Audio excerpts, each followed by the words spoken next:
They were like strange creatures I'd never seen before.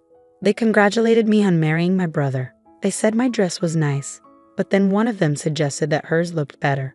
I felt like saying that might hurt the bride's feelings. It was supposed to be the happiest day of my life. In the room where the bride was getting ready, I was surprised by my sister-in-law and mother-in-law. They made rude comments with a sassy attitude. I couldn't believe how they talked down to me, and my sister-in-law's outfit was outrageous. Her dress was so white it could have been mistaken for a wedding dress, and it showed off her thighs through a slit. She even had fur wrapped around her off-shoulder design. My mother-in-law looked at her daughter with so much love. Meanwhile, my husband looked at them with a cold expression. I never thought I'd experience such bullying on my wedding day. It was too much to handle.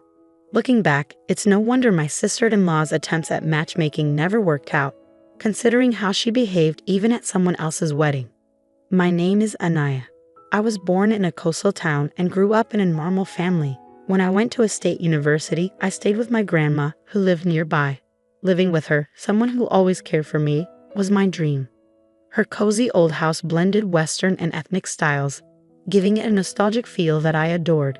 Even after finding a job, I chose to stay there, enjoying moments on the balcony, chatting with grandma, and snacking on seasonal fruit. When grandma got sick, I took over caring for the house, hoping she'd recover, but sadly that wish never came true. As grandma's health declined, she moved to a facility in our hometown. I want to look after grandma, I insisted, but she smiled and told me, "You've done more than enough. I want you, Anaya, to find happiness." After grandma passed away, I married Jesse, who had always been there for me. Now we live in a house filled with memories of grandma, but our peaceful newlywed life is often disrupted by two troublesome women. How did someone like you, with such an ordinary face and slim figure, end up marrying my brother? One day, my mother-in-law asked me to make lunch for my sister-in-law, who had a meeting with the neighborhood association. Instead of thanks, my sister-in-law greeted me with sarcasm. I just wanted to leave, but if I did, they'd likely follow me home. Satisfied with her own conclusion, sister-in-law said, "Ask your brother." "Well, maybe you two are a good match since he's not that great either." Then she quickly ate the curry I made. I think she believes that eating slowly in front of men makes her more attractive. My sister-in-law might seem mischievous, but what's really scary is her lack of consideration for others. She looks down on everyone, including me and her own brother, without a second thought. It's really tiring. And dealing with her mother, who raised her, is even more challenging.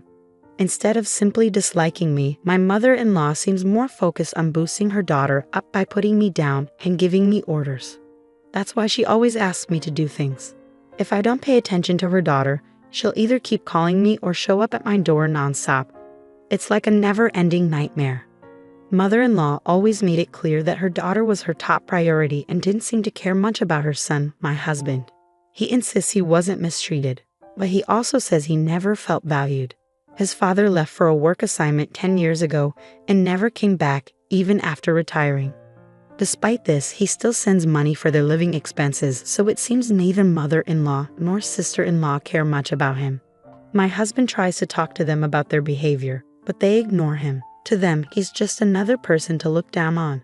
It broke my heart to see my husband suffer more than me, and I often gave in to mother-in-law's demands, which was a mistake. The two of them became increasingly difficult to bear, and as a couple, we grew exhausted. We couldn't continue like this. So determined, my husband and I decided to come up with a plan. Just when we were almost ready, mother-in-law and sister-in-law unexpectedly came to our house. It was a hot summer day, and my husband was at work. With reluctance, I greeted them. "Hello, sister-in-law. What brings you here?"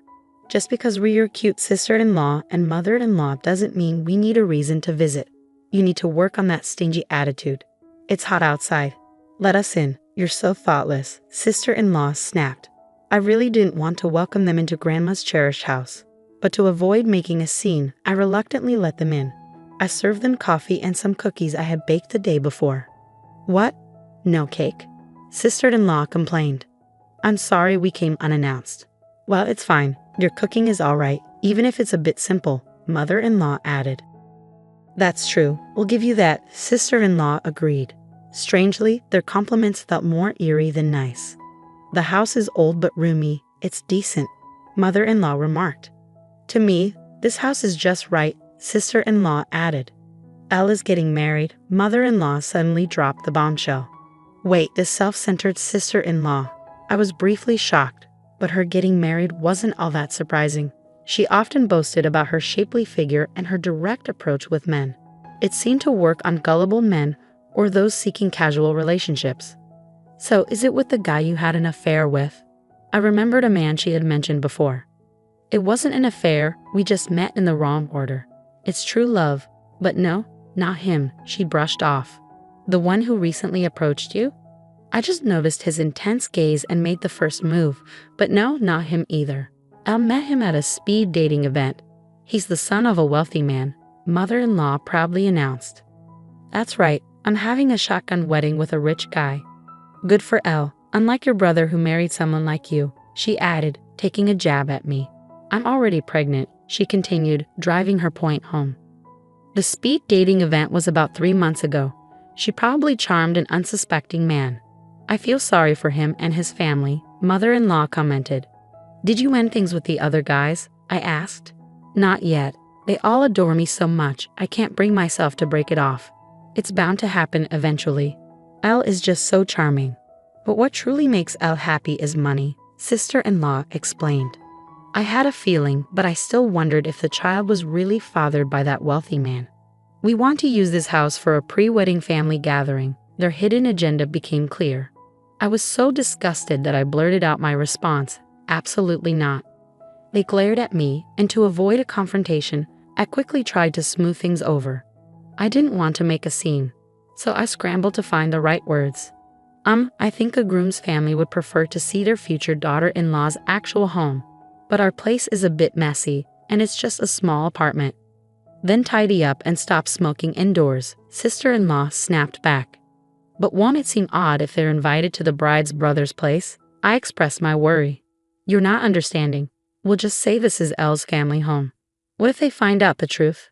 As long as you and your husband keep quiet, it'll be fine. You're getting married, so pretending just for the introduction won't fix anything. Once we're married, he's mine, and besides, I'm pregnant, sister-in-law asserted. It's not that simple. You're so thoughtful to be concerned. But why not just make this house truly belong to mom and dad? Sister-in-law's absurd suggestions left me speechless. Oh, come on. What a terrible idea. This house belongs to my grandma. It's not just up to me, I objected. Don't you understand? Once you're married, everything belongs to the husband's family. It's a common rule, sister-in-law argued. Well, you better get used to it. What's yours is now ours. So next Sunday, we'll bring the fiance and his family over. And make sure to prepare a fancy and cute meal, of course. We'll pretend Elle made it and even change the curtains to match Elle's teeth, mother-in-law chimed in. We're relying on you, sister-in-law, they said before leaving, imposing their wishes and convenience on me. All that was left was my boiling anger and a stack of dirty dishes. I'm sorry, we won't let them use it, my husband said that night, his heart heavy after hearing the news. Of course not, but even if we say no, they'll just force their way in. Maybe we should accelerate our plan. I could handle their mistreatment of me, but I won't stand for them disrespecting Grandma's house. We'll make them pay for all the bullying, so be prepared, I declared. The next day, I made several calls. Despite the sudden change of plans, everyone was understanding. I was truly thankful. Once everything was arranged, I called mother-in-law. Mother-in-law, I want to make sure Elle's wedding is perfect.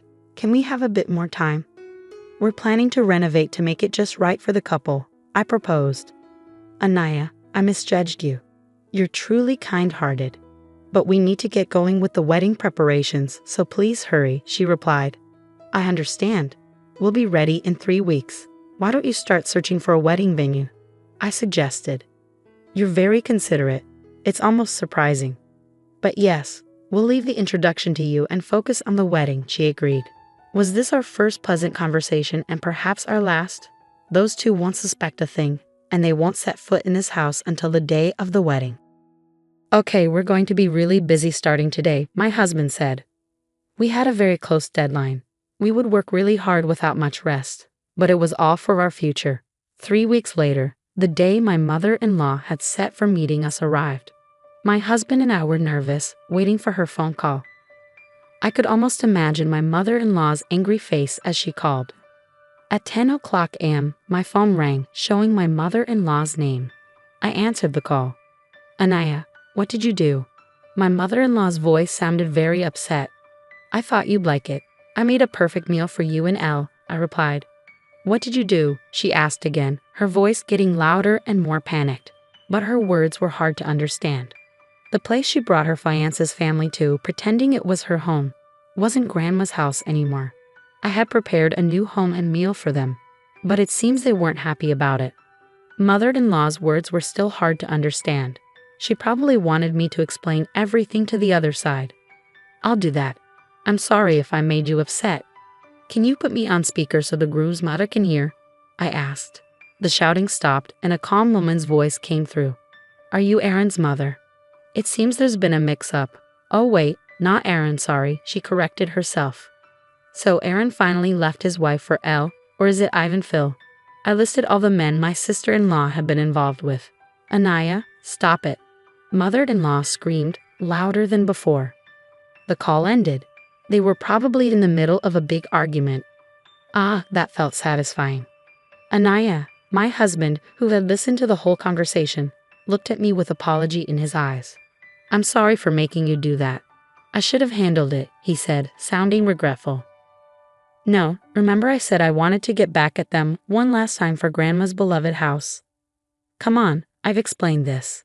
Grandma wanted me to be happy. I love that house, but you're more important to me than it." My mother, Grandma's heir, had planned to demolish the house, turning it into vacant land. It was earthquake resistant, but keeping up an old house is hard. I had been insisting on living there because of my love for it, but after marrying my husband and dealing with my mother-in-law and sister-in-law, I changed my mind. I didn't want them to ruin that house, but I didn't want to leave my husband either, so I wanted to say goodbye to Grandma's house with good memories. That's why I asked my husband to find a new job, and we prepared to move back to my hometown. We just sped up our plans. I had Grandma's house demolished and built a small dog house in the middle of the empty land with a tag that says L. It looked like a cozy log cabin, but it cost us a bit more than we planned. I even got some fancy dog food from the pet store. Everything was set. Grandma liked you. She wouldn't want us to break up because of that house, Anaya. "I promise I won't waste the chance you've given me," my husband said, looking at me with sincerity. I trusted him when he made that decision. It's been a year and a half since then. After we moved to my hometown, my husband, who was a bit unsure at first about the fishermen in the neighborhood, has become even more popular with them than I am. He seems to really enjoy the coastal town's breeze and all the seafood dishes. His once pale skin now has some color to it. Seeing him happily eating grilled salmon for dinner makes me really happy, I told him. "Did you check your emails today?" my husband asked. "No, nothing new. They're probably busy. We haven't talked to my mother-in-law and sister-in-law since that whole thing happened. My husband's phone is the only way we could reach them," I said. We found out about the doghouse situation from a neighbor who was friends with Grandma. The house my mother-in-law and sister-in-law showed Grandma was torn down, and now there's just a doghouse there. And from the dog food bowl, there's a fancy smell of perfume, I added. The two were really upset, saying it was all because of my brother's wife. When the fiance's family got a hint over the phone about my sister-in-law's bad taste in men, they confronted them. They got really nervous and couldn't give a clear answer. Later, the fiance's parents hired a detective to check on my sister-in-law's behavior, but they found nothing except lies and a lot of boyfriends. This made them do a DNA test on the unborn baby, and they found out it wasn't the rich man's. So the engagement was called off.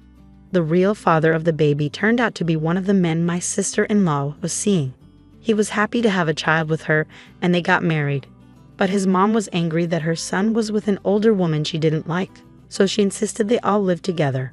Meanwhile, my mother-in-law was mad that her daughter was taken away, so she rented an apartment near the newlyweds and they fought a lot. My sister-in-law, who wanted to marry rich and have an easy life, now looks tired from dealing with her mother-in-law and doing housework and taking care of the baby. But the good part is, her husband really loves the baby, so they're managing on their own. My husband's phone rings. "Oh, it's an invitation for drinks from my father-in-law. Your dad really likes you," I mentioned. I like hearing his stories, and my mother-in-law always makes my favorite food. I see now that my own mom never cared to know what I liked. This is what having a family feels like, my husband whispered.